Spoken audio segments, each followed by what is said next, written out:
watching CramerSez. Woo! It is Wednesday, hump day. Welcome, everybody, to the middle of the week. My name is Kramer. This is the CramerSez Project. And tonight we're going to do something a little bit different. We haven't done this before. We're going to do the Gateway Pundit Top 5. Just going to go to some of the stories there that I found interesting today and go over that.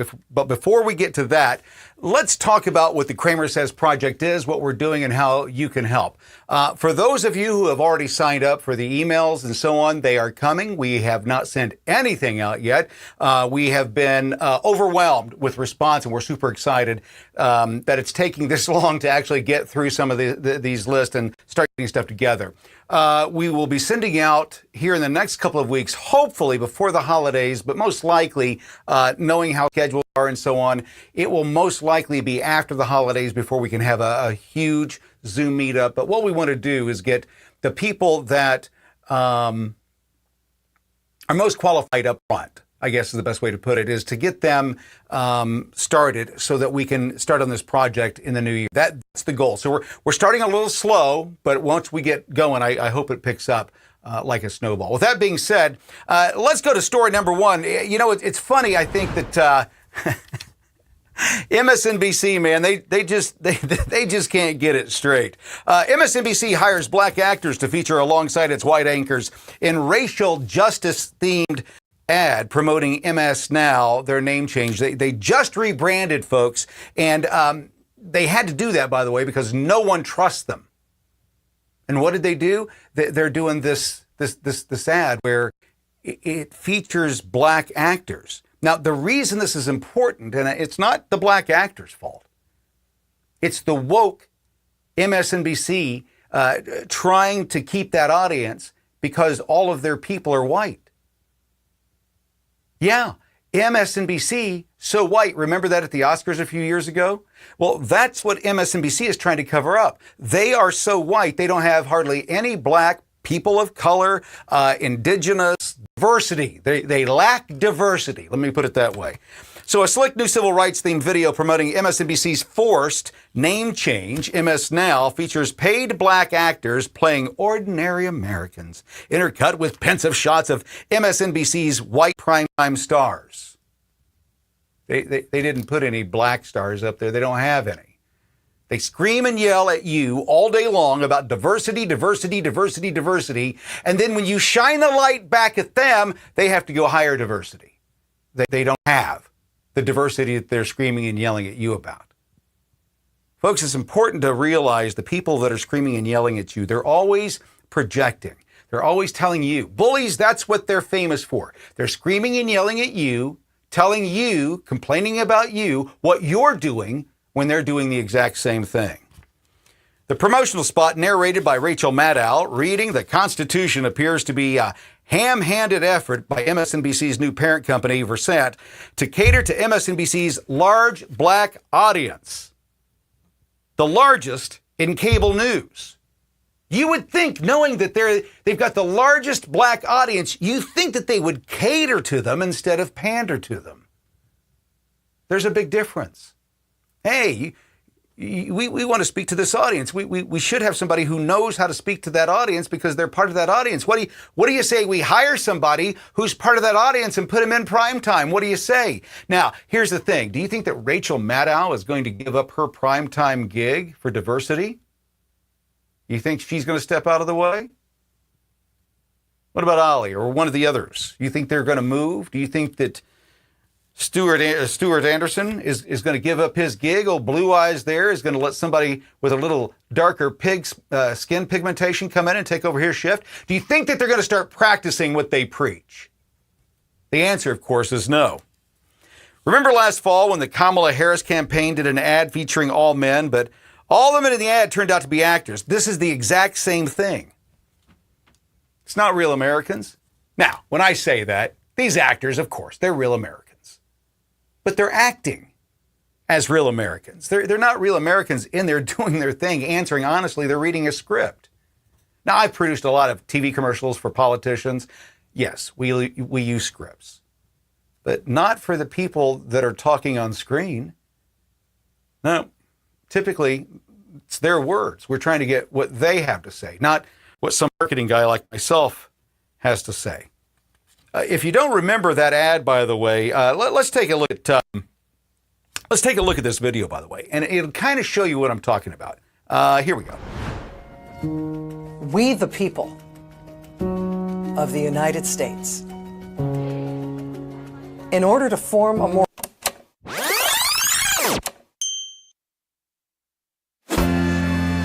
I know a place. And all powered by Intuitive for hospitals, care teams, patients, and surgeons in training like me.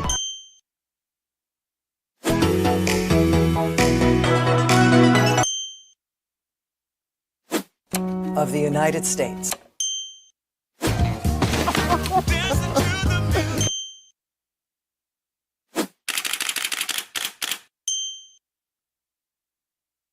States. I'm sorry, everybody, but we are no longer seeing people for this role. Y'all listen to the man?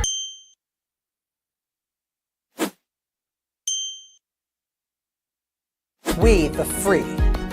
We the proud. We the brave. We the people.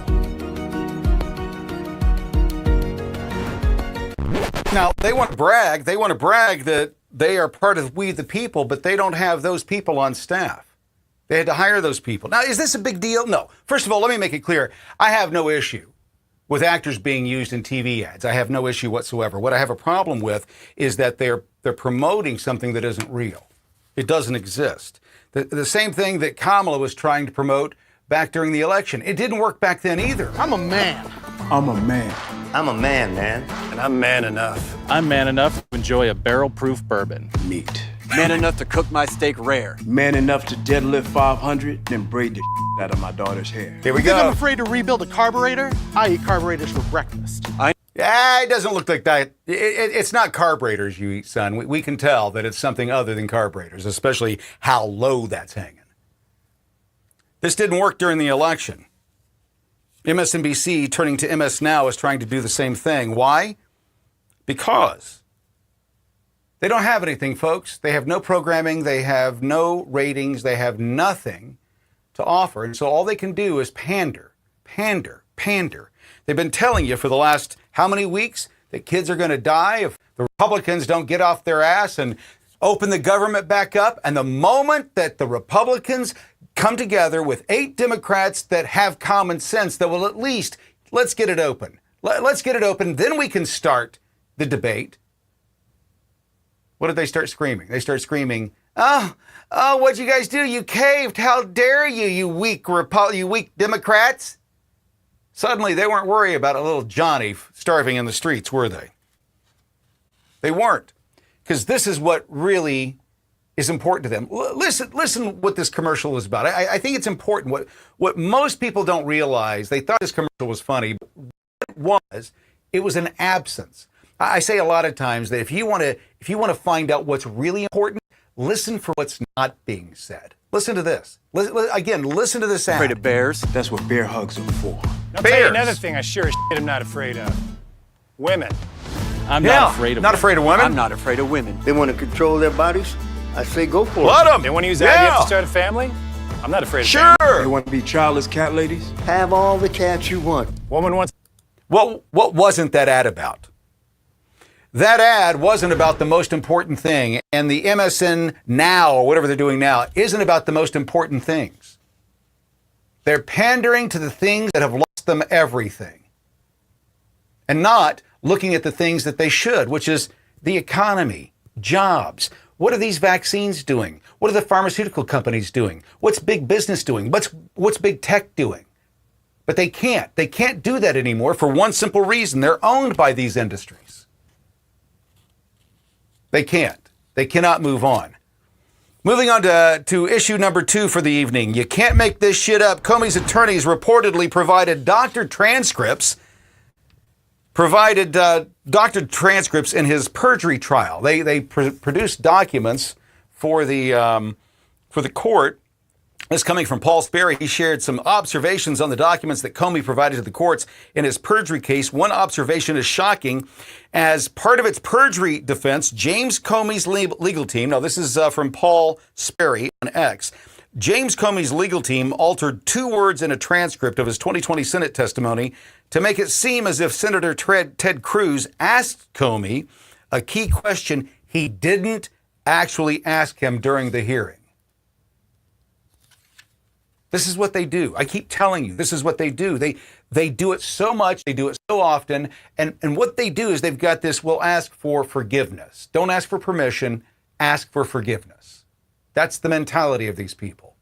It's the mentality of the bully. You push, push, push, push, push. You and I both know that John's not going to like if we do what we're about to do. But if we go ask him, we're definitely going to know. We're definitely going to know. That's the way that the government works. Comey is so used to making it up and lying on the fly and dying with the lie that he doesn't know anything different. These are the people that were in charge of our government. This man right here, what did he say to you? He told you that there was a problem with Donald Trump, that he was owned, that he was a dishonest man, and then we find out that this is the way that he behaves. Folks, these men and women that have done what they've done have to be held accountable. We do not have a country. Just like you don't have a nation, you're not sovereign if you don't have borders, if your laws aren't upheld, if people aren't held accountable, you don't have a nation either. Going on to number 3, this is the Gateway Pundit's top 5. Bombshell, Christina Bobb exposes names of Democrat dirtbags behind alleged $200,000 payments for prosecution of GOP electors. Arizona still recovering from a bloody election war in 2020 over the hotly contested presidential race between Trump and Joe Biden and the race between Kari Lake and Democrat then acting Secretary of State Katie Hobbs for governor, when Arizonans were faced with yet another highly implausible result in the 2022 election between Democrat Chris Mays and the very popular Republican candidate Abraham I knew I was going to do that, Hamada. After almost 2 months and a recount, the race for Arizona Attorney General was called for Democrat Chris Mays by a mere 280 votes. Weird, huh? Yesterday, Christina Bobb filed a bombshell whistleblower complaint that likely will blow up the lawfare cases in Arizona and possibly every other state where GOP electors and lawyers were falsely accused and or charged by Democrat thugs with crimes they never committed. That's what happened in the last couple of years, folks. They came after people who didn't do anything. They were just doing their job. And these people went after law-abiding citizens for political reasons, for political power, for political gain, and to punish people so they would never do it again. Don't you threaten me. Don't you use that technique on me. We'll put you in jail. That's why Tina Peters is in jail right now. Not because of what she did, but who she dared to out and uncover. Now, a big part of the case that these prosecutors have against these electors is they're calling it fraud. Democrat AG cases have revolved around the accusation that these electors were fake, that they didn't really believe that they were in the right, and they were knowingly breaking the law. Now think about that. That's what they were pushing in the public. They were saying that these people knew that Donald Trump was lying, that they were just going along with it to get political power, and they knowingly did it. Now, here's what's interesting coming from the Michigan AG Dana Nessel as she blows that theory apart. Listen closely to what she says. By the way, one of the things that I do on a daily basis is I listen to people. I know I do a lot of talking. That's all you ever see me doing. But 90% of my day is listening to other people, what they say, how they talk, what words they use, what words they don't use, how they dance around the issue, and sometimes how they say the quiet part out loud. Do you have an update on the status of the charges against the 16 fake electors in Michigan? What about their allies in the legislature who tried to help them into the Capitol? Yeah, so in terms of the fall slate, their preliminary examinations are scheduled now. They've been sort of cut in half. 16 defendants is a lot of people to have a hearing at once. So those cases will be heard at this point in October and in November. Let me tell you something that's really scary about these cases. People talk a lot about, why don't you start flipping some of those people so that they can become witnesses? Oh, by the way, let me jump in real quick. If you're freaking out because of what the video is doing, that is the original video. That's not playback or your device. We will continue. Defendants, the worst acting defendants. The problem is, these are people who have been brainwashed. And when I say brainwashed, how do you flip someone who concedes that they did everything that they're accused of doing, but what they say is, we believe that we were in the right.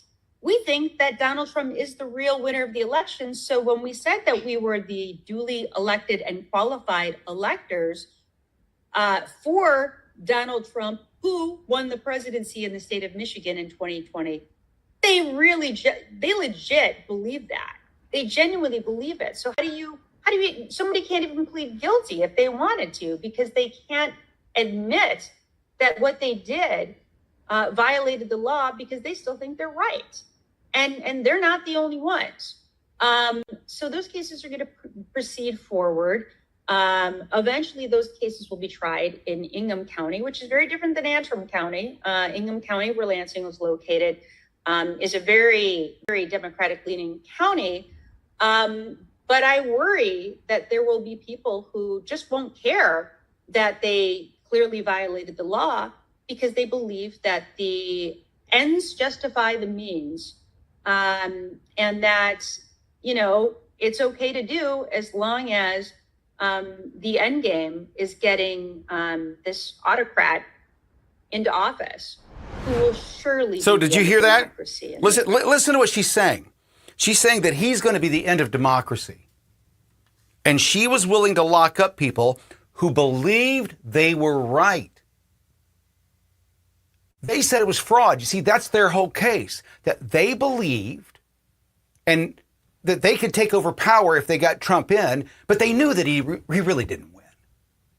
That's their case, that they went and did all of these things for fraud.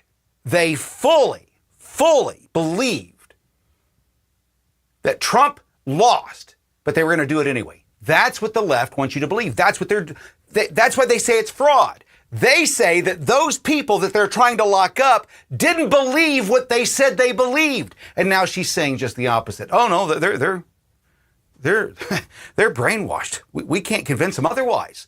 We're going to lock them up, and they're still saying that they think that the election was rigged. They still think that Trump won the election and it was rigged. They still believe that it was stolen from the American people. They still believe it. How can they believe it? They're crazy. They're brainwashed. No, the 2020 election was rigged, bitch. We saw it happen in real time.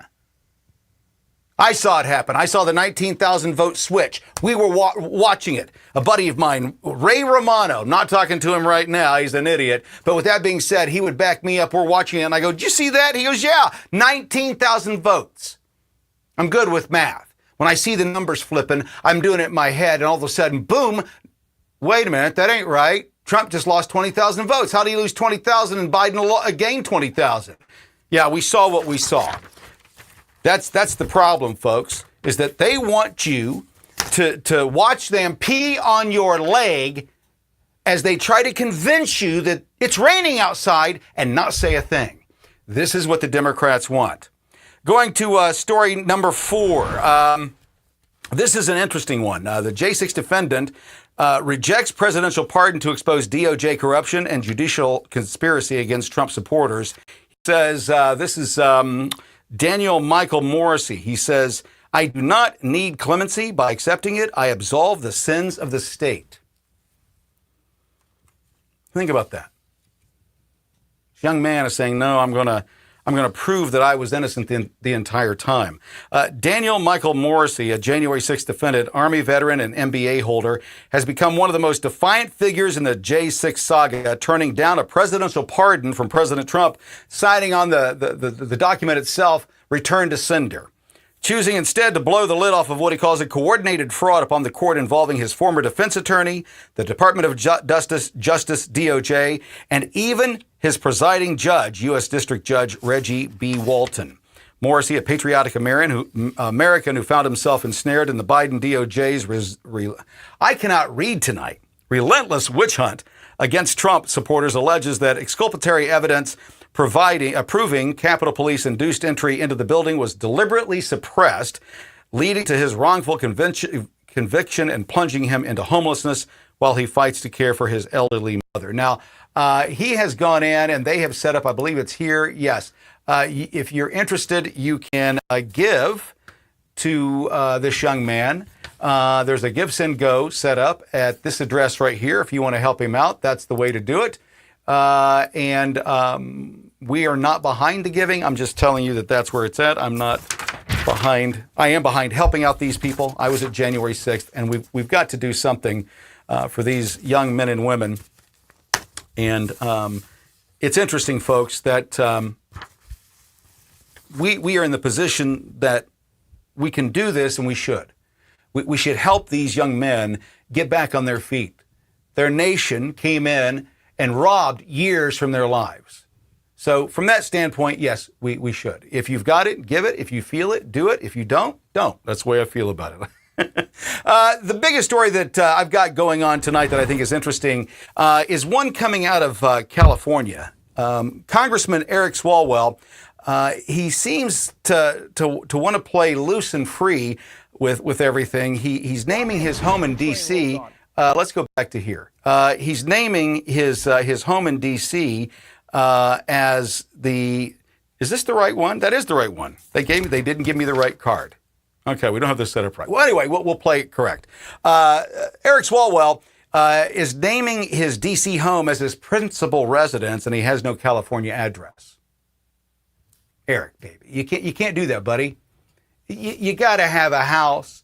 You got to be in that district. You got to pay taxes. You got to have a driver's license, all of that. California Representative Eric Swalwell has faced a barrage of controversy in recent years from his alleged ties to the Chinese spy Fang, Bang Bang Fang Fang, and his removal from the House Intelligence Committee over national security concerns to his infamous on-air mishap during a 2019 interview on Hardball with Chris Matthews. Now, here's what's funny, folks. I'd forgotten about this.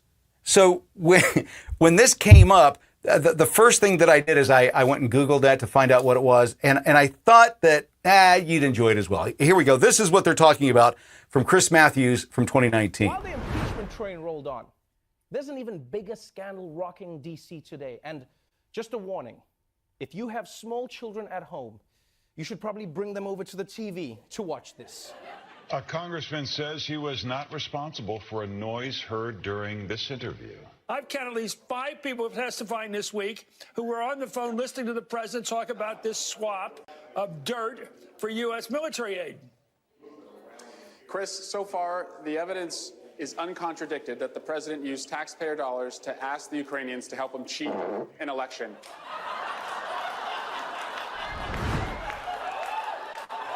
Yeah, that happened. That happened live. That's not put in there. That happened live. Remember that?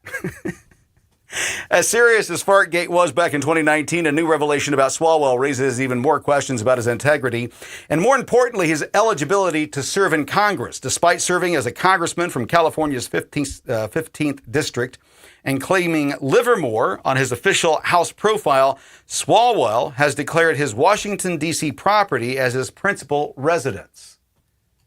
Why do all these politicians have problems with what is their main domicile, their primary residence? How do they have that problem? You know why they have that problem. Under Article 1, Section 2 of the U.S. Constitution, members of Congress must be inhabitants of the state they represent at the time of their election. In California, maintaining a residence means holding tangible, verifiable ties to the state, such as owning or renting a residence, registering to vote, paying state income taxes, and possessing a California driver's license. Now, these are not the biggest stories of the day. They're the top 5 for me. I think they're interesting because they're going to blow up into other things. That's what I follow. The stories that I call mustard burps, the ones that are there for a moment and gone, I don't care about those. I want the ones that have meat on them. There's something there. And there's more there than we're thinking. We don't know it all yet. Like the Hunter Biden laptop. Like Anthony Weiner's laptop. Like what's going on with the Epstein files. It's not conspiracy, folks. It's news. And that's what we're looking into. We want to know. Don't you want to know? You should want to know. This is your country. I saw a video today, and I tend to agree with it, that we may be lost. This may be it. We may not have another go-around. We may not have another 100 years left in us, 250 years left in us. We may not double up what we've already done. Hardly any nation in front of us has, or behind us has. But to be the first one, the thing that we've got to learn is what all other nations have forgotten. You see, the bigger they get, the more complex they get, the bigger the system gets, the more your freedoms suffer. It doesn't matter how many times we've done this. It's proven time and time again. This is the last chance we have. Right now, we as the American people have the ability to come together and start trusting our news. And we do that by getting it from people that we know and trust, as opposed to the mainstream media. They have an agenda, folks. I want truth. I want to know what these drugs are doing to my grandchildren. My grandson, my new grandson, is getting vaccines. I'm not crazy about it. And I wish his parents felt stronger about it.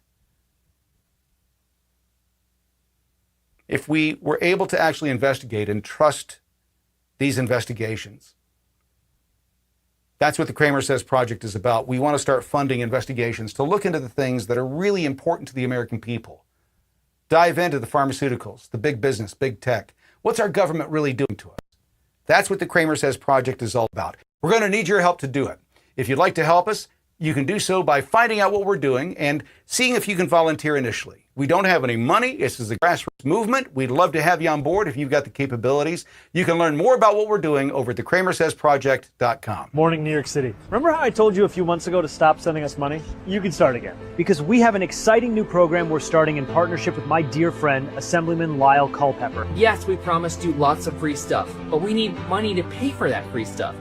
And that's why we're launching Covered Income New York City. Why should you have to earn your own income if the city can just cover it for you? If you voted for us, you will get covered income. Is this a Ponzi scheme? Yeah, kind of. But isn't that just what socialism is? I got covered income, and so can you. Visit coverincome.com for more information and get covered income today. You're watching the CramerSez Project. Global news with local views. CramerSez returns after this message from our partners. Last week in our We Told You So series, we warned GM investors that CEO Mary Barra was bad for business. We were right.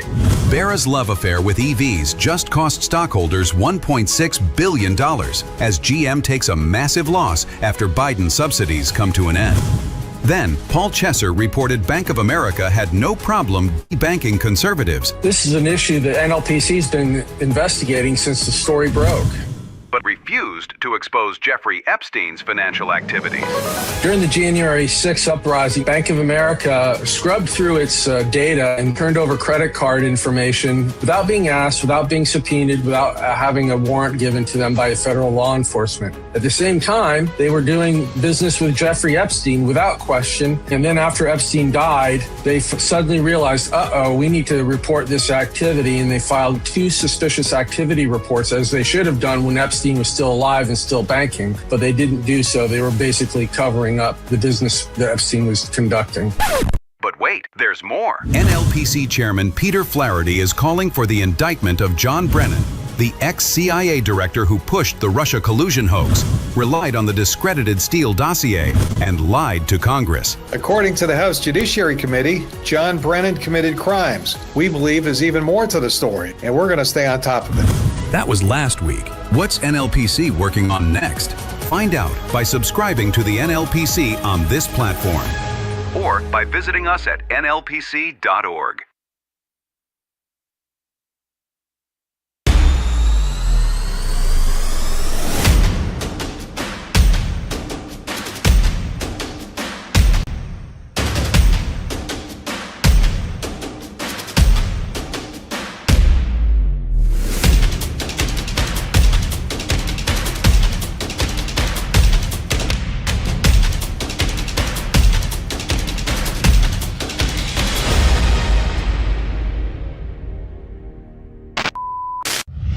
To learn more about the CramerSez Project, our mission, and how you can become a part of it, Please visit visit thecramersezproject.com.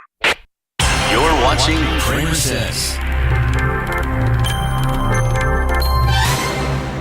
Welcome back. My name is Kramer. This is the Kramer Says Project. And if you haven't been over to the CramerSezProject.com to check it out, to see what we're doing, what this is all about, and how we're building America's first grassroots citizen-run news service, you got to do that right now over at the CramerSezProject.com. Kramer Says, CramerSez Project.com.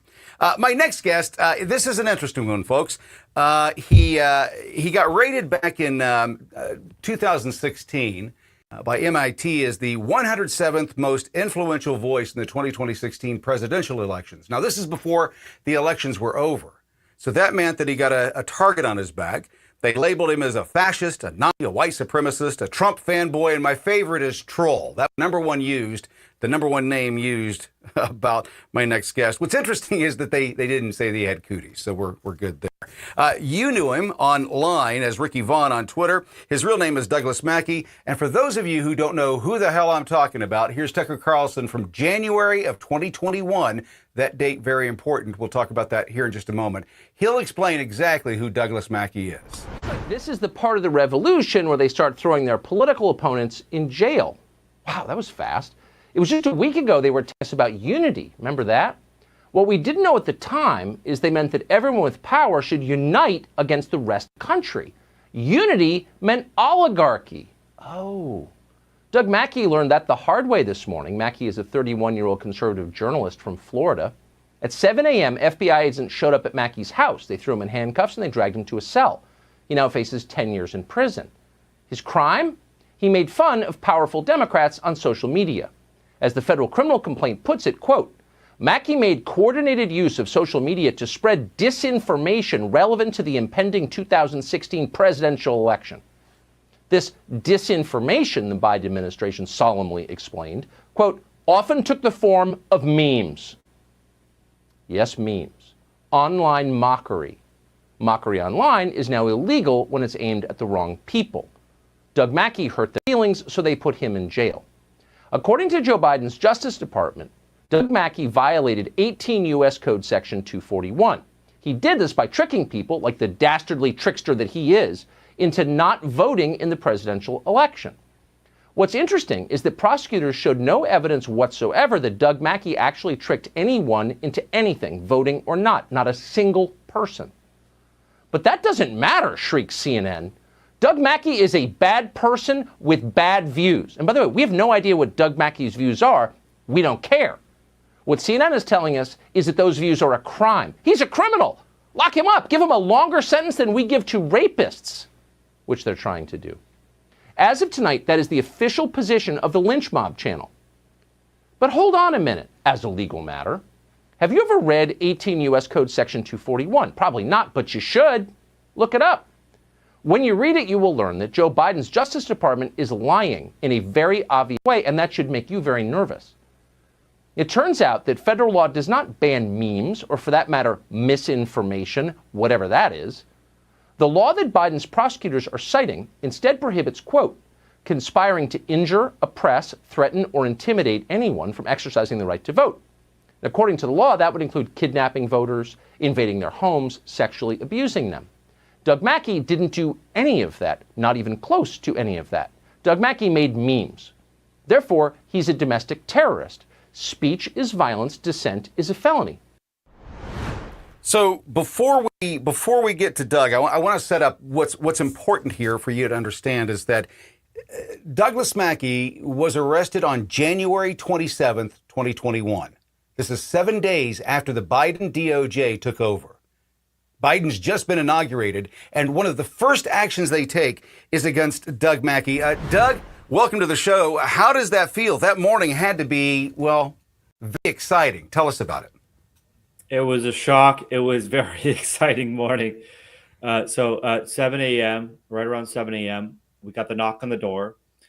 I was still groggy, and I was still in bed. And so we ran to the door because I actually had two roommates at the time, living sort of a bachelor life. So we opened the door, and there's 4 FBI agents, multiple local police officers, and they say, "Are you Douglas Mackey?" I said, "Yes, we have a warrant for your arrest." And the first words out of my mouth were, "For what?" They cuffed me. They took me inside and allowed me to use the bathroom and to change my clothes, to put some clothes on. And then I was hauled over to West Palm Beach to the federal courthouse. And so in the cruiser, and I had no idea what I was being charged for. They didn't tell me. They didn't say why I was being charged. They, of course, tried to interview me. I said, no, that's okay. Good choice. Good choice. You can talk to my lawyer. Exactly. So I was dragged to the courthouse, and from there, the whole Kafka saga began. I don't know how far deep you want me to go into it. Well, I think that what's important for people to understand is that, Doug, what you did is nothing different, more different than what I did from 2020 on, right? On social media. It's what a lot of us were doing, is that we were pointing fingers at the king and saying the king has no clothes. Did you ever think that a meme posting something that you thought was funny or your friends thought was funny was going to land you up in jail? Absolutely not. In 2016, like you said, I was just a guy posting funny stuff, posting newsworthy items. I was browsing on the internet, saw this meme, which I thought was funny, and posted it to my followers, who I also thought they would think it was funny. And a lot of them did think it was funny. Twitter didn't think it was funny because my whole account was suspended shortly after, I think the next day, after some professor from Loyola in Chicago claimed that he thought he had uncovered a massive conspiracy. This was obviously just a joke. And my whole Twitter account was suspended. I moved on, made a new Twitter account, whatever, and never thought anything of it until 4 years later. Here I am, sitting in a courthouse, charged with conspiracy against rights, the KKK Act, the Klan Act of 1871, which is outlawing injuring, oppressing, threatening, or intimidating anybody exercising their rights. How does a meme count under that law? How do you get charged? Well, you'll have to ask the DOJ for that one. But ultimately... Well, this is a DOJ, Douglas. This is a group of people that can create 34 felonies out of a misdemeanor. Absolutely. 3 felonies a day, as the old book goes, the old adage goes. We all commit 3 felonies a day without even knowing it. And so I went through the whole arraignment. The judge gave me a signature bond. I just signed my name. They say, if you don't show up for court, we're going to seize $50,000 from you. And then they finally slapped the criminal complaint into my hand so I could actually read what this thing was. And it read like a fevered conspiracy theory that you would read on the internet, not like a DOJ indictment. Well, give me an example of what you mean by that. Was it more drama than it was facts? Is that what you're leading to? It was drama. It was taking disparate tweets or messages, direct messages, and twisting them around. They said they put in all of this stuff from prior to that was clearly constitutionally protected speech, but they put it as the background. And instead of saying satire, right? Let's say a satirical meme saying Hillary Clinton is going to draft your daughters to fight in Russia, right. They would call it disinformation. Right. And they would say these people were spreading disinformation, not these people were having a laugh or even making a serious satirical point. And that's what the spirit of the meme that I posted was. I mean, part of the joke is that, look, Democrats, if they could get everybody voting from their couch, they absolutely would do that. And 100%. Think of the election security implications of it. So by posting this meme, I didn't believe that anyone would actually fall for it or think this was real, but they dragged up old tweets of mine and messages. And this is how I ultimately got acquitted. They put in a whole bunch of direct messages that I didn't even read. They had no proof that I read. And even some of those messages were from groups that they admitted I wasn't involved in. I wasn't even part of the group. So from these people joking, or maybe even someone says, oh, this will fool all the liberals or whatever, and me not even being in those groups or reading those chats, that's how they created their conspiracy theory. Well, that's one of the things that, they brought up. I saw here recently, and not to get off into the weeds, but on a Tim Pool episode, he had a guest on, and that guest was connecting him with somebody else that had done something terrible simply because that person had watched Tim Pool's broadcast. And right. they try to paint you with someone else's sins just because they passed through your life. You may not have had anything to do with them, but it's still, they want to associate you with that. I talk about it all the time. It's the mean girl mentality from the playground, right? It's you're guilty through association. What was your attitude later that day, or maybe the following day or the week later, when you realized that this is pretty severe? When you realized the severity of the situation, what was your attitude like? Where were you at mentally? Well, I was upset. I was angry, and my attitude was never surrender. I guess I was defiant. So never did it cross my mind, oh, let me try to get out of this. Let me try to do a plea deal. Let me talk to them and cooperate with them in whatever other witch hunts they wanted to operate. And Lord knows there were many. And so it never crossed my mind. I was ready to fight and not capitulate. I was just worried about how I was going to pay for all of it. And that's where I got fortunate to have friends and supporters to pitch in so that we could actually fight this case. Were you shocked how easy it was to, silence or attempt to silence you and lock you up, that it happened that quickly? I was shocked. I know that they were going around and rounding up J6ers many times at the point of guns and flashbang grenades. Most of them just strolled into the Capitol. A handful might have been violent. So I was confused. I was, because I never was in the Capitol, but, I knew that the federal government could do this. I knew that they can just sort of create crimes out of thin air and charge you with them. And then the burden is on you to fight the charges. Right. However, I didn't imagine that it would have been that they would have cooked something up this quickly, and that this would be like, let's say, one of their first items on their agenda. I mean, which raises the question of how high up did this go in the DOJ? Well, it had to go. I work in politics. You work in politics behind the scenes. You understand the system and how it works. And that's why I wanted to point that out at the beginning of the show, because that was 7 days after they took over the nation. Douglas Mackey was one of the first things on their list. So, I mean, what I have to say, Doug, is that I don't think that meme, based on all the other stuff you posted, I don't think that was your best work, honestly. So why were they so triggered? Well, I think this was the only meme where they could try to find a federal crime behind it. And, when I would post this meme, I was not in the habit of posting illegal content at all. And I thought this was just like completely satirical, obviously a parody that nobody would fall for. And I thought it was funny. And my supporters thought it was funny. And by the way, guess who saw the meme? My supporters. This was not mailed out to every Hillary Clinton supporter's mailbox.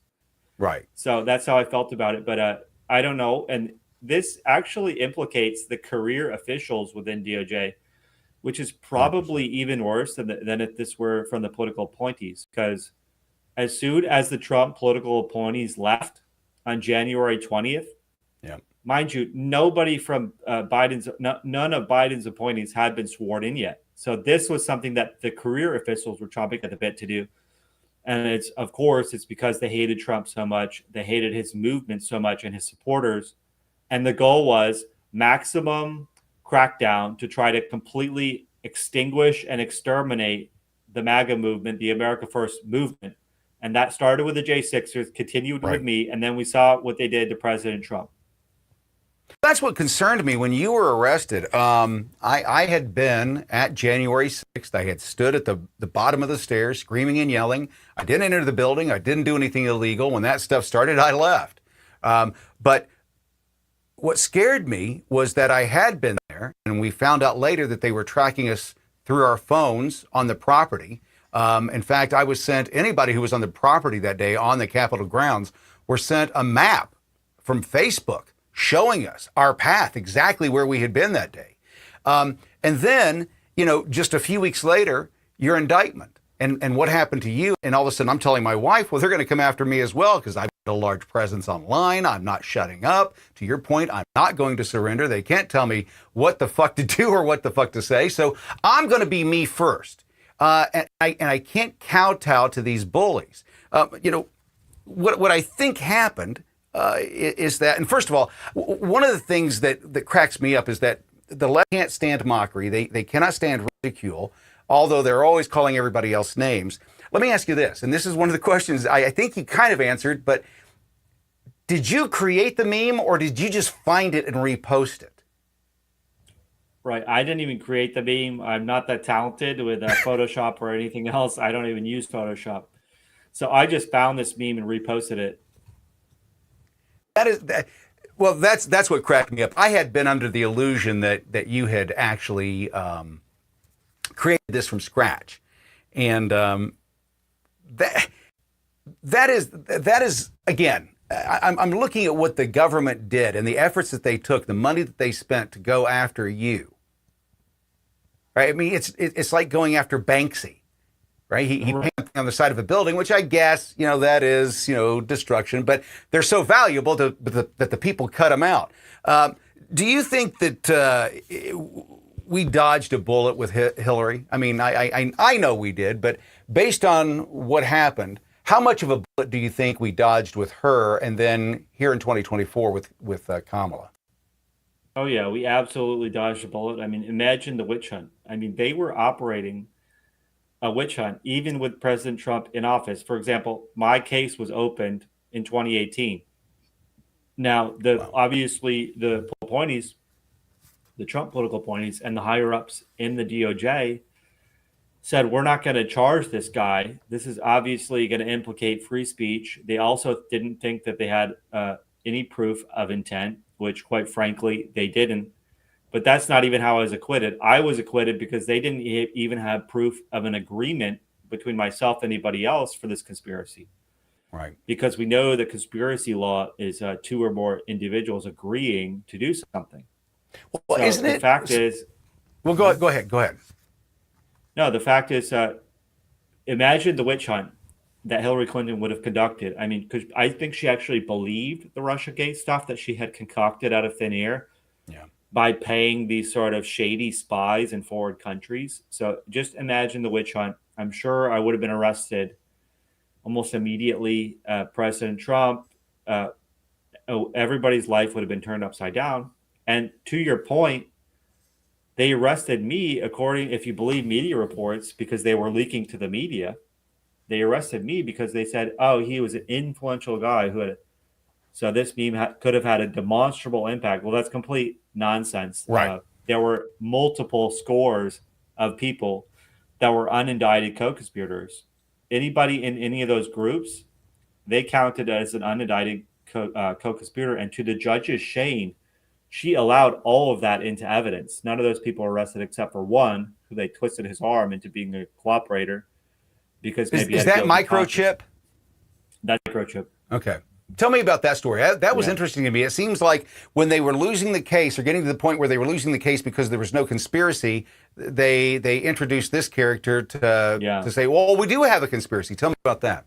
Right. Well, in a conspiracy, you almost always need a cooperating witness to go up there on the witness stand and, quite frankly, many times to just say whatever the prosecution wants. Yes, I was at a conspiracy. Yes, we agreed to a conspiracy. Otherwise, very hard to prove your case, right? So this guy, Microchip, was a guy in 2016, and he just posted a lot of stuff online. And he was honestly, he was kind of a blowhard. He would claim that he was a major hacker and that he was doing all these crazy algorithm things. And look, none of it was actually believable if you had a lick of common sense, which the DOJ didn't. They actually thought he was some algorithm hacker wizard, global, international. They believed what they heard on the internet is what you're saying. They believed what he was saying on the internet was complete BS. So they actually looked at this guy in the interviews with some kind of like fear and loathing. They were actually afraid of him, and but they loathed his guts. And they interviewed him 11 times. And in the beginning, he said exactly what the truth was, which was that there was no coordinated effort to trick anybody out of voting. There was no conspiracy. This was just basically joking around. And not only that, but also sort of provocation, provoke the other side, which is unfortunately provoke the other side a little too well in my case. So this was provocation. This was also joking around. But as time went on, they said, are you sure, you weren't in a conspiracy? We know that they were threatening. Well, we're going to look through all of your old tweets. I mean, look, how are they going to find crimes there? I mean, I don't believe that there were any. I don't believe he did anything wrong, but maybe he did, and he had a guilty conscience. The bottom line is he didn't want them to go through his history, so he agreed to cooperate and plead guilty to the crime. The joke ultimately was on him because he admitted to the crime, so he can't actually get his conviction tossed out. But the whole thing was just bizarre. They claimed that this was some major attempt to hack the election. Now, when he was sentenced, finally, after all these times, after he basically got sick of participating with the government and said, I want to be sentenced. And they just went in there all chummy, had a total handshake, and said, good luck with your life. And they gave him time served. Now, he never spent a day in jail. So for him, time served was all the months or years that he was on supervised release. So they gave time served, no fine, nothing. In my case, they gave me 7 months, $15,000 fine. And it was completely bizarre because this guy was online trashing the prosecution as a bunch of frauds. He recanted his testimony, and they knew all this. They knew he was on the internet doing this, and still they went into the courtroom, told the judge, oh, yes, he did a great job.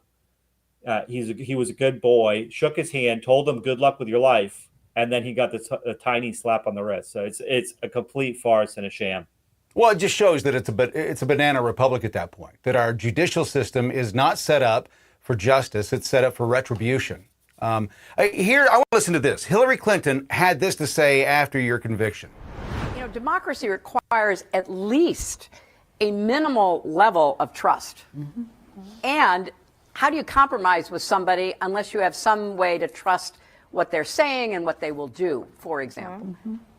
So if we are going to turn our politics over to people who maybe just for the heck of it are making up stuff to misrepresent leaders, or maybe because they know they can achieve it if they do, then where does this stop? And there was just a trial in Brooklyn where a guy who had been one of the main, I guess he was one of the main people running memes against me in 2016. Mm-hmm.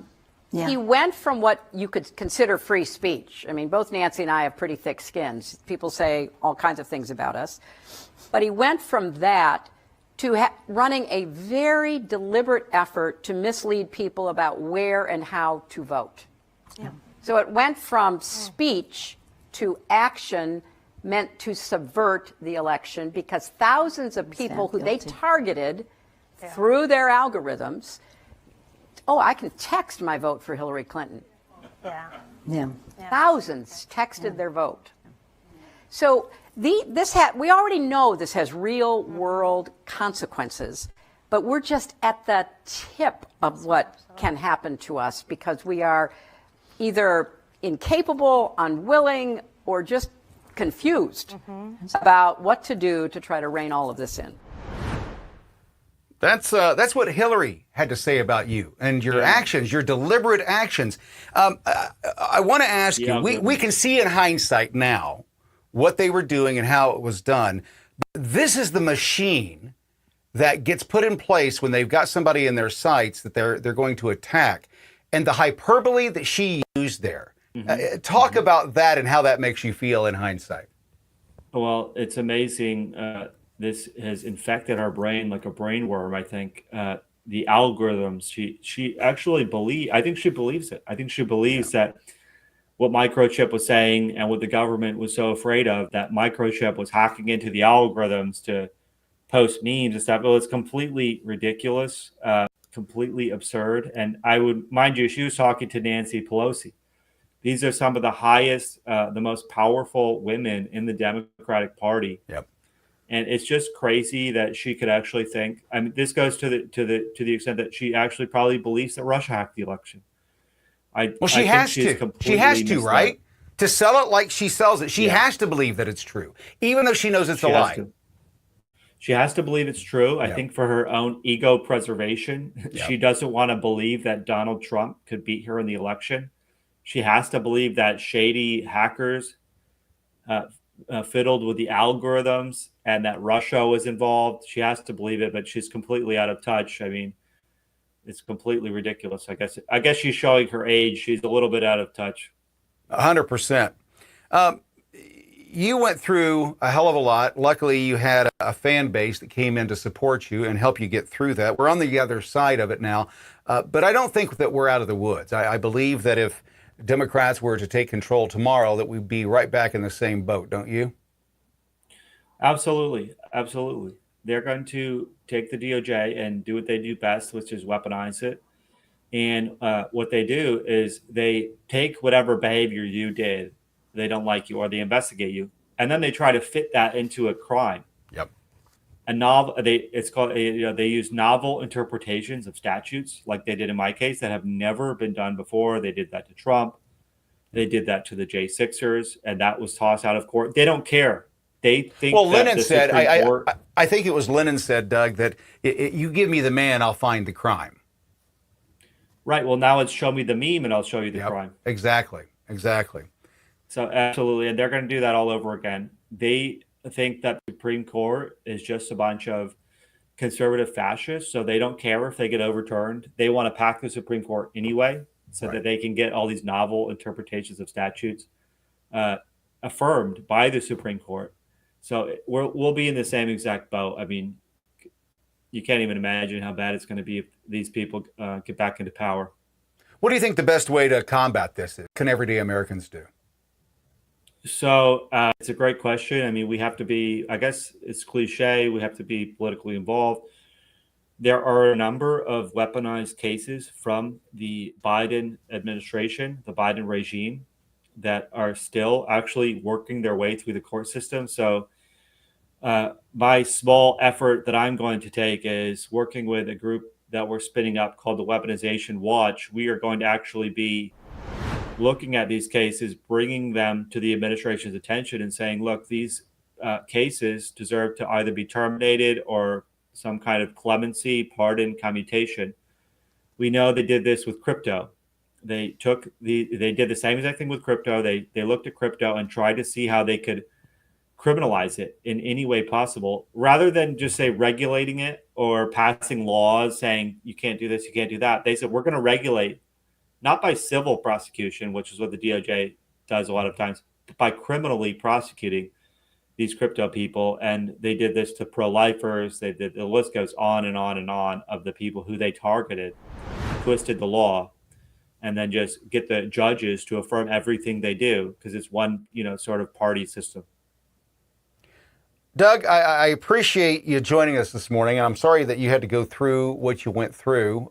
It's a learning lesson. America is an experiment. We're going to make mistakes as we move forward, but it's important after we've made those mistakes to call them out and be very loud about them. When you were indicted, that was one of the things that I started screaming and yelling in 2021, that we are in trouble. I had realized that based on what was happening, what had happened on January 6th, what we'd seen in the fall of 2020 with the rigged election.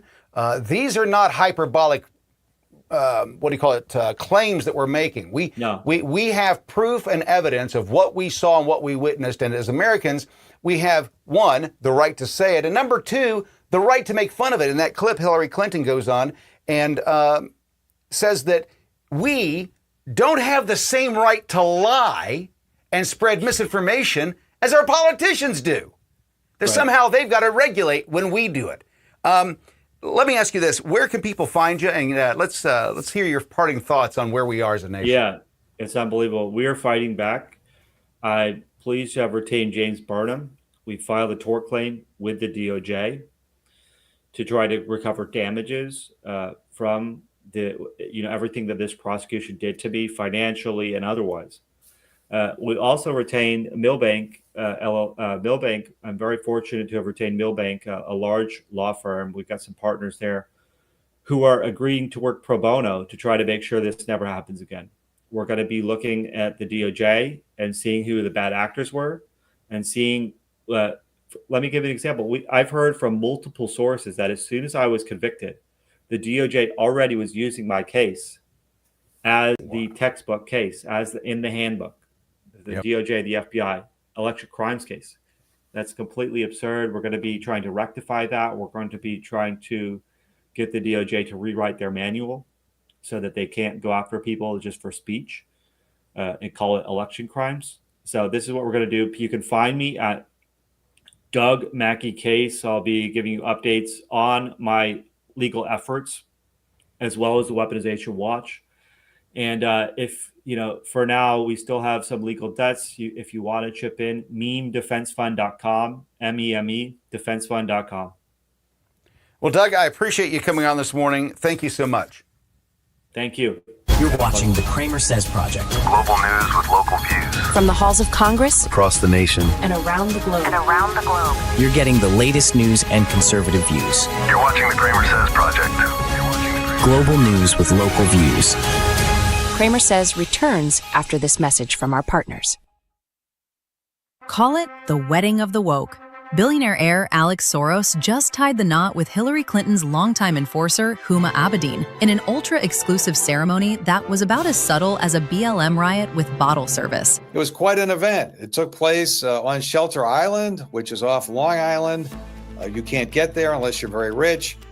The event was attended by two former presidents, Bill Clinton and Barack Obama, and of course, Hillary was there. Translation: if you don't own a private jet, you're not on the guest list. This event took place behind a phalanx of security, ironically, on Saturday, the same day when Soros foundations were bankrolling the so-called No Kings demonstrations around the country. You heard that right. While the elite were toasting with Veuve Clicquot, Soros-backed protests were lighting up the streets. Because nothing says no kings like a family that buys district attorneys and throws $14 million weddings guarded like a royal fortress. This violence in the streets, well, it's not spontaneous, and the American people deserve to know who's behind it. While the media gushes over the dress, the venue, and the guest list, NLPC is tracking the dollars, right from the Soros empire to the streets. We are identifying the money flows between the Soros Foundation and the activists who are conducting these protests. You may not know our name, but since 1991, the National Legal and Policy Center has investigated and exposed more crime and corruption than any other political watchdog group in the country. Period. And with your help, we're going to get at the truth. Like, follow, and share to be notified about any updates on this story and more. Or get in-depth reporting from the National Legal and Policy Center at nlpc.org.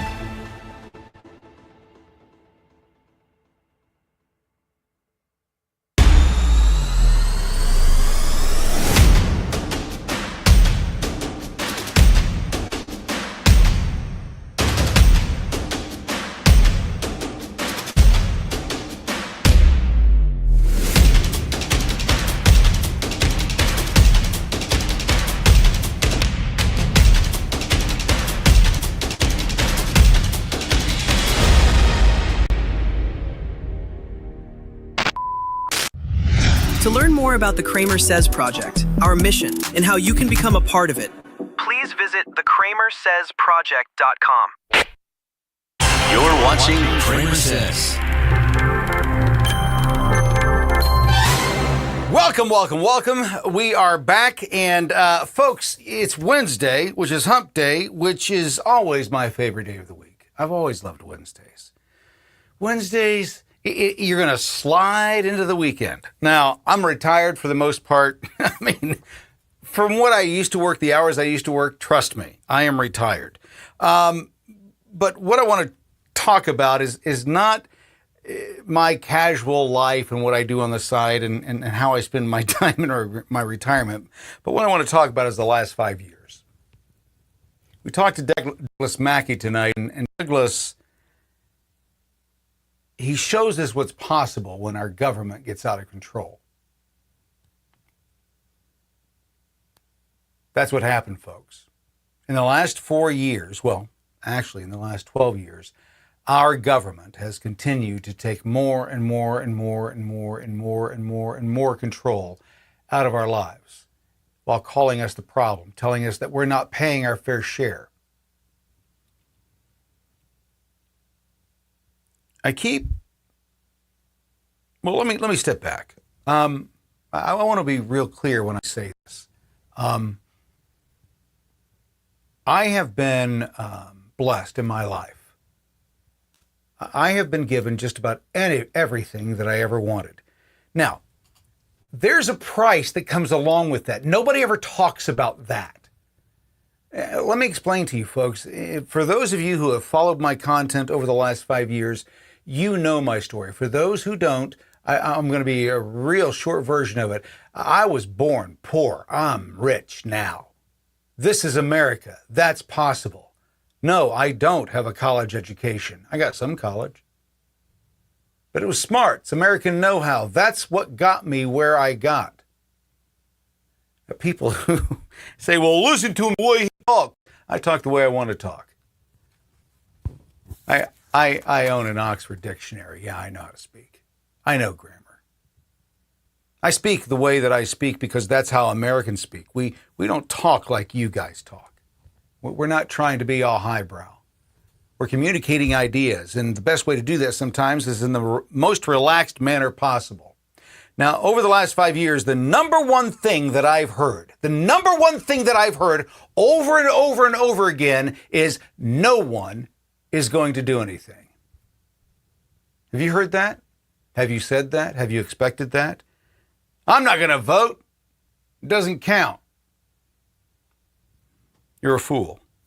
Anyone who says that is a fool. I'm someone. Anyone who follows me, it just irritates me to no end. I have hundreds of thousands of followers. I've attained billions of views. That's not to brag. That's to state one thing. One person can make an impact. You're watching tonight. I'm not watching you. You're watching me. One person can make an impact. It could just as easily be you. It could just as easily be you sitting here and me watching you. It could just as easily be that. That's what I'm saying. You are someone. The analogy that I use all the time, folks, is that we've gotten so used to our freedoms. They're so taken for granted that we expect someone else to go defend them for us. Are you serious? Your freedoms, your liberties are the most important things you own. Don't you get it? You don't put that in the hands of someone else. You defend that yourself with your life if you have to. That's what our founding fathers understood. I'm someone. I'm not the only one, but I'm someone. You're someone too. I decided that I wasn't going to hide my light under a bushel. I decided that what I was going to do is speak loudly. And if someone had a problem with me, if the bully had a problem with me, eventually the bully would make themselves aware. Well, they have. Don't you get it, folks? We're at war. If you don't understand the position that this nation is in and understand the point that we are at, our media is owned. Not by we the people. No, it's owned by the enemies that want to destroy us. That's why everything seems so upside down. You go to the media for news and you don't get news, you get indoctrination. You get preached at as to why you're wrong.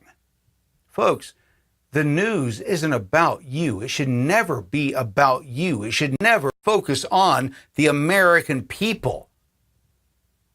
It should focus on those doing wrong to the American people. The last several years, we've heard time and time again how racist we are, how misogynist we are, how xenophobic we are, how hateful we are. We are not a hateful people. How do I know? Everybody on the fucking planet wants to get their ass planted here. Why? Because we are the greatest nation on the face of the earth. I don't care what anybody else says. I've traveled. I've been around the world. I've seen how other people live. Have you ever had to shit in a hole? I have.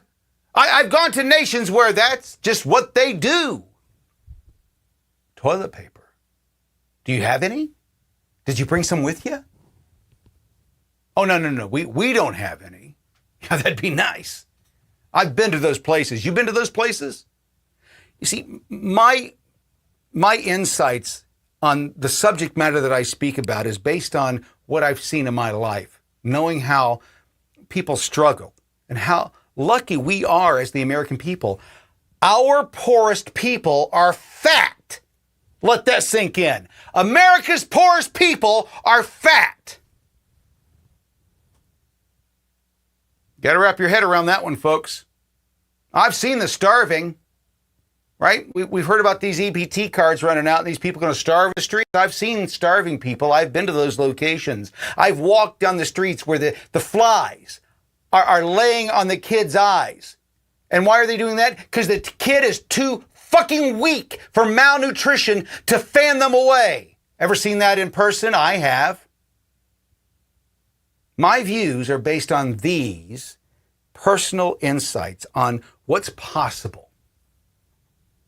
You have people that go to the airwaves on a daily basis telling you how bad America is, how terrible America is. There's a character right now on TikTok. He's being paid, by the way. If you don't know that, the young man who's going to China. Hey, everybody. My name is, I can't remember what his name is, but I'm in China. It's so advanced. Did you see the bridge that collapsed last week in China? Did you see that? They talk about how advanced China is, but have you heard about all the shit that collapses in China? There's a reason for that, folks. They don't have the same standards. Everything that you're seeing is propaganda. They won't tell you the truth. They can't tell you the truth.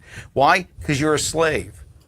The moment they tell you the truth and what the world really is, you'll wake up. That's what 2020 was all about. Did you wake up in 2020? I was becoming more and more awake, but man, 2020, whew, it was like if you didn't become awake and totally aware of what's going on around you in 2020, if you still believe that the system, the establishment cares for you, you are a moron and deserve to get everything you're about to get. The people of New York, they deserve it. The people who don't are the people who voted against it. They shouldn't have to live under those policies. If I was the ruler of the world and could make all the rules, that's what I would say. If you didn't vote for it, you don't have to live under it. Sadly, that's not the case. New York is about to learn a very valuable life lesson. The nation is. We are at a crossroads, folks, and the only way that we get through this is through free speech and truth. Free speech and truth. That's all that matters. Nothing else matters. Nothing else matters. Well, what about this? What about... Doesn't matter. If you don't have those, you can't have any of the other stuff, folks. You can't. They take your free speech, everything else goes. That's why the guns are there. That's why we have that protection. It's not about hunting. It's not about going and getting some food. It's about killing the tyrant that will oppress you and tell you what you can and can't say. Have you seen the last 5 years in this nation? Have you seen what they've done? Have you seen what they did to Trump, what they did to the men inside his organization, the people that tried to work with him, General Flynn? Have you seen how they went after every one of these men and women who have vowed to make this nation greater, better? Trump's trying to clean up the streets, get the illegals out. What are they doing? They're fighting him. They ram their cars into ICE vehicles. They say that ICE are the Nazis, that they're the fascists, that they're the problems. The people enforcing the laws that were passed in a bipartisan manner, those people are the fascists and Nazis. The people running their cars into them, they're the heroes. This is the upside down world that we live in, and it will not be changed if we continue on the current path that we're on, with the current mainstream media doing what they do and just reporting on what they're told to report on by BlackRock, Vanguard, State Street. All the major news outlets are invested in heavily by Vanguard, BlackRock, State Street. They can't tell you the truth, folks. The truth's out there. We learned that in the X-Files. But our outlets can't tell you the truth today because they're owned by the people that manage what can and can't be said.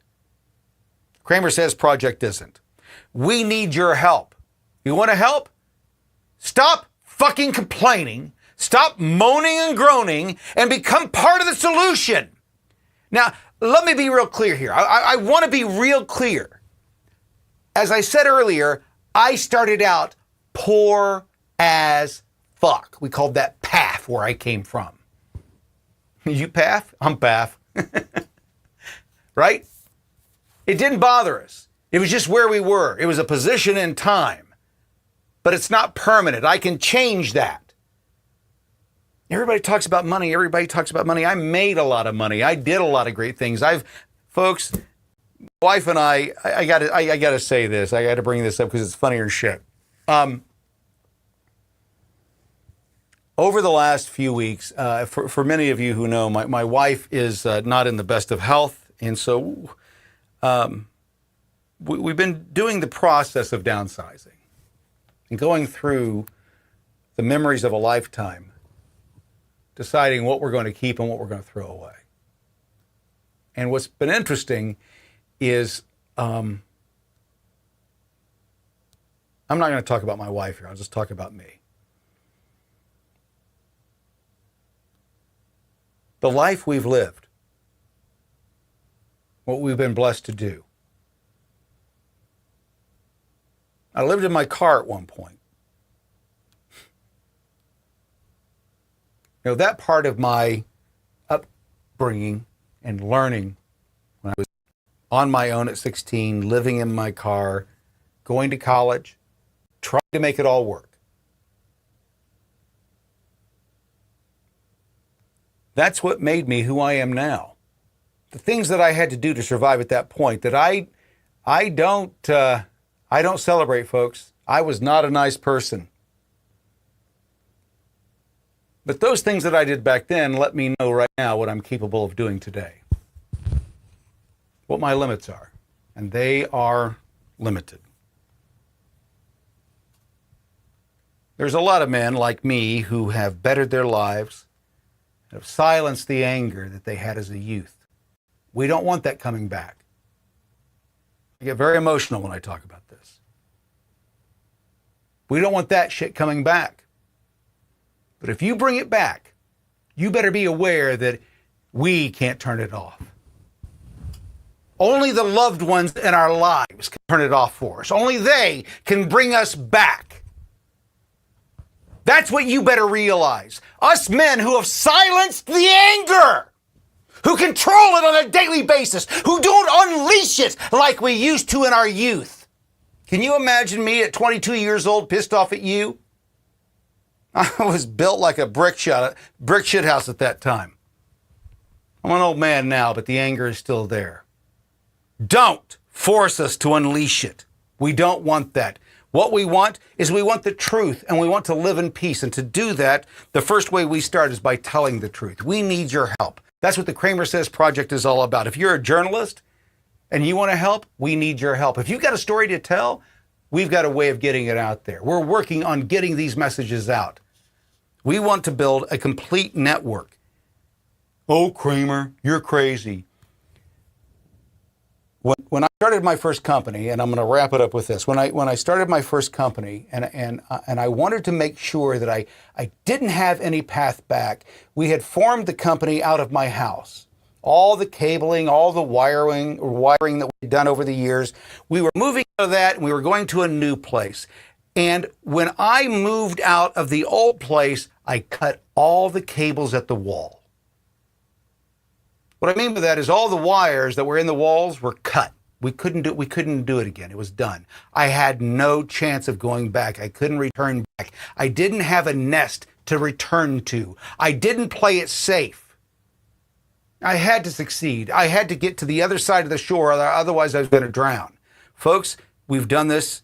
My wife and I have done this many times before. She didn't have much faith in me in our early days, but the process works.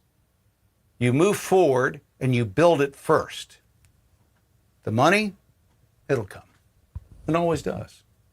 I've done it every time. We need journalists, editors, videographers, marketing people, creatives, and people who know how to raise money and understand a good cause. That's what we need. If you want to help, get over to the CramerSezProject.com. The CramerSezProject.com. Do I have that up here? Can I bring that up here real quick? Oh, nope. That's the wrong one. Let's see if we can do this. We'll see if I can do it. Nope, that's not it. Nope, that's not it. It's not there. Okay, well, we'll do it next time. But it's the CramerSezProject.com. Get your butts over there. Folks, I know that you don't think that you may have much to offer, and you're thinking I'm just one person. But I say it all the time, and I mean this from the heart. I'm just one person. I'm just one person. I won't stop. Well, you're different. No, I'm not. I'm not any different. I'm not any different. My passion is the same as yours. We want you to join us. If you feel the same way, if you want to save this nation, we have to do it together.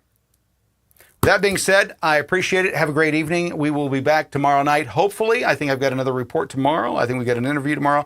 I don't know. I haven't seen my schedule yet, but we'll see. Again, get yourself over to the CramerSezProject.com. Until then, happy trails. Thank you for watching Kramer Says Live. This concludes this broadcast. Please follow, like, and subscribe to be notified the next time The Kramer Says Project goes live.